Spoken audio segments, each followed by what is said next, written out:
Hello everyone, my name is Charlotte and I am an architecture student from Fabrication Lab, which is the number 235.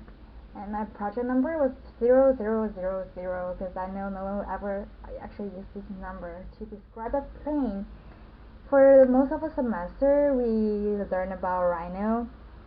At the beginning of the semester, we chose a plane and turned it into a Rhino surface for later. And from there, we started our journey with Rhino, which I learned a lot.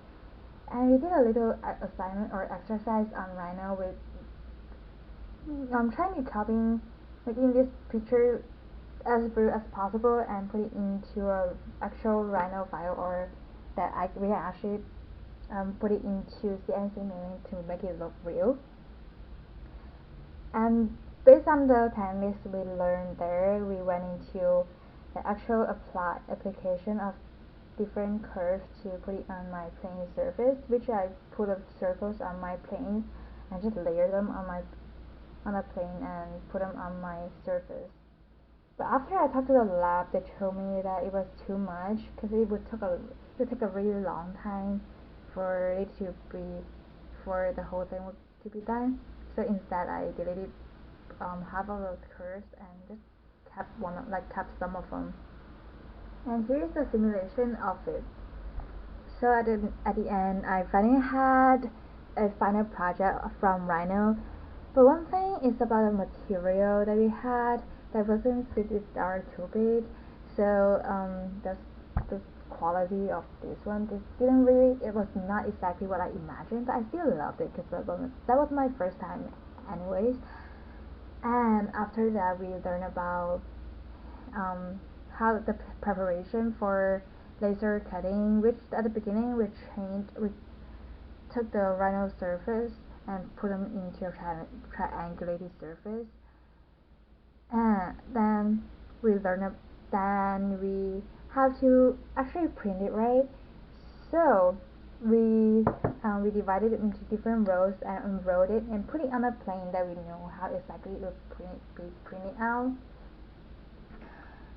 And we also created some tabs, which was not, and I did some mistakes on my first one. So as like you can see here on the vellum, that you can see all the tabs. So vellum was not a good choice for this kind of project or this kind of connecting method. So I redid that.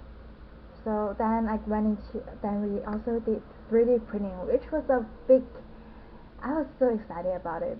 And we took the stem photo and turned it into a floating island. Why is it a floating island? Yeah, that's a good question because it's related to my project of this semester, which is Skyview. Skyview is actually this project is for people that lives on floating island that the only thing they can see is the earth and the land, and they don't have access to the land, so they always dream about it and they wanted to see it so badly. That was my concept and I did it with animation on Photoshop. And I also did something else with Photoshop, like these two images I created here, as well layering and selections, and also the triangles that I drew on that. For me, something that's similar to Photoshop would be Illustrator. So these are the two projects I did. The different thing with Illustrator and Photoshop is that Illustrator is vector based, which means the things I created in there, as long as I don't use a photo, the things I bring out will have a perfect edge that my doesn't ruin what I wanted. And we also did this little project here to take the color scheme and put it on my plane.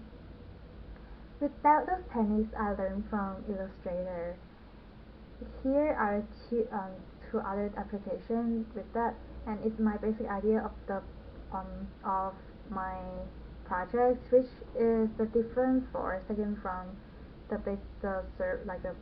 triangulated surface and make them into different floors. So here are some iterations I did.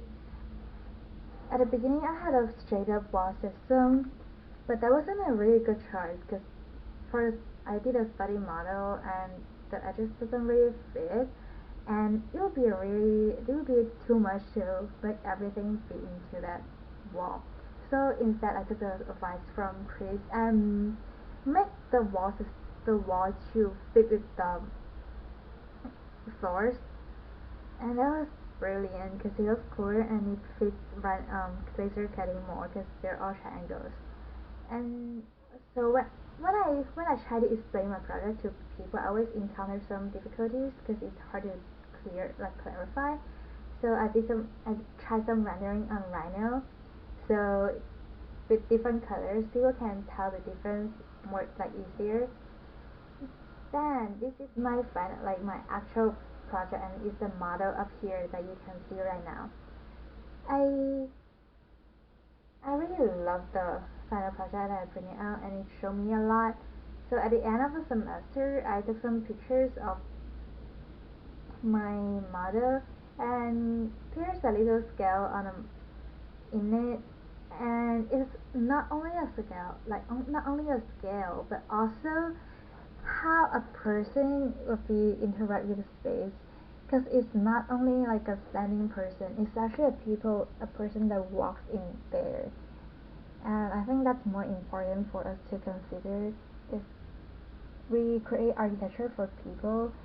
So we actually need to think about how people are in there, not just the size of people. And thank you Monica for teaching us the whole semester, and thank you everyone for listening to my presentation.